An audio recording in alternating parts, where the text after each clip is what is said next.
వాళ్ళు vertical reservation స్థానంలో horizontal reservation తెచ్చారనే విధానాన్ని మర్చిపోయి మనం క్రెడిట్ చోరీ చేశామని చెప్పి మాట్లాడతారు. అసలు వీళ్ళు ఎక్కడ మనల్ని క్రెడిట్ చోరీ చేయనిచ్చారు? వీళ్ళు ఎప్పుడు ఉద్యోగాలు ఇచ్చారు? దాన్ని మనం దొంగలించి మళ్ళీ వీళ్ళకి ఇవ్వడానికి 2019లో ఏమీ ఇవ్వలేదు, 20లో ఇవ్వలేదు, 21లోనూ ఇవ్వలేదు, 22లో ఇవ్వలేదు, 23లో ఇవ్వలేదు. 5 ఏళ్ళు ఇచ్చింది సున్నాని.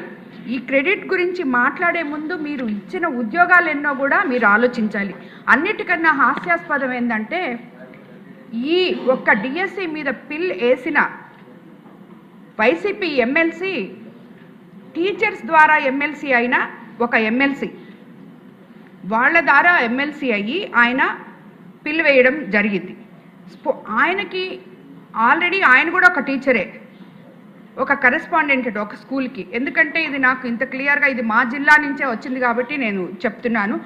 స్పోర్ట్స్ కోటా పేరుతో నాటకాలు ఆడుతున్నారు. అసలు బాధిత అభ్యర్థులు నేరుగా కోర్టుకు ఎందుకు రావడం లేదని కూడా హైకోర్టు ఆయన ప్రశ్నించింది. అంటే వీళ్ళకి ఆరోపణలు చేయడమే కానీ ఆధారాలు అవసరం లేదు.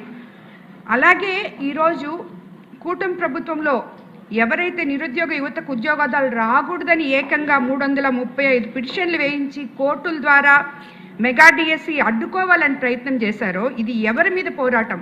చంద్రబాబు నాయుడు గారి మీద కాదు, నారా లోకేష్ బాబు గారి మీద కాదు, కూటమి ప్రభుత్వం మీద కూడా కాదు. ఉద్యోగం కోసం రాత్రింబగళ్ళు చదువుకున్న నిరుద్యోగ యువత పైన, ఆ టీచర్స్ చదువు చెప్పించుకుంటున్న పిల్లలపైన, వీళ్ళందరిపైన కలిసి వీళ్ళు పోరాటం చేయాలని చేశారు. అదేవిధంగా కోవూరు నియోజకవర్గానికి వస్తే ప్రభుత్వ పాఠశాలలో ఈరోజు దానికి నేనే ఒక ఎగ్జాంపుల్. అధ్యక్ష, నేను విపిఆర్ విద్య అని ఒక స్కూల్ నడుపుతున్నాను. అది 2016 నుంచి నడుపుతున్నాము. ఆ స్కూల్లో అడ్మిషన్స్ కోసం అందులో అన్నీ ఫ్రీగా ఇస్తాము, ప్రతి ఒక్కటి కూడా.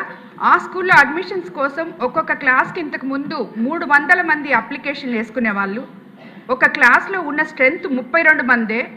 కానీ ఈరోజు సగానికి సగం 120 మందికి అప్లికేషన్ వేయడానికి తగ్గిపోయారు. ఎందుకంటే గవర్నమెంట్ స్కూల్స్లో అన్నీ లభిస్తున్నప్పుడు వాళ్ళు ఫ్రీ స్కూల్ను కూడా ఖాతరు చేయకుండా అందరూ వెళ్ళి అక్కడే జాయిన్ అవ్వడానికి ఎన్నో విధాలుగా.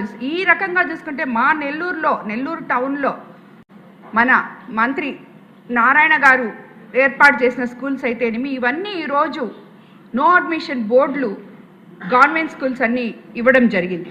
5 ఏళ్ల పాలనలో జాబ్ క్యాలెండర్ పేరుతో నిరుద్యోగ యువతను మోసం చేసిన గత ప్రభుత్వం, కూటమి ప్రభుత్వం కేవలం 148 రోజుల్లో 16,347 ఉపాధ్యాయ పోస్టులు భర్తీ చేయడం తట్టుకోలేక ఇటువంటి ఆరోపణలు చేస్తుంది. ఎవరు కూడా డిఎస్సిని గురించి అవగాహన లేని వాళ్ళు కూడా ప్రభుత్వం మీద బురద జల్లాలని చెప్పి ఏదో మాట్లాడుతున్నారే కానీ నిజంగా ఇది వాళ్ళు మాట్లాడే మాటలు కాదు అని చెప్పి నేను తెలియజేసుకుంటున్నాను. Nellore Narayana medical academy 2026 NEET ఫలితాల్లో ప్రతి ఇద్దరిలో ఒకరిని మెడికోగా తీర్చిదిద్దిన ఘనత కేవలం నెల్లూరు నారాయణ మెడికల్ అకాడమీదే. రాయలసీమ రీజన్ పరిధిలో 1000 లోపు 8 మంది విద్యార్థులు ఆల్ ఇండియా టాప్ ర్యాంకులు సాధించడమే కాకుండా ఏకంగా 45% మంది విద్యార్థులతో 400కు పైగా మెడికల్ సీట్లు సాధించిన ఒకే ఒక్క విద్యా సంస్థ Nellore Narayana medical academy. Long term క్లాసులు ప్రారంభమైనవి. సంప్రదించండి.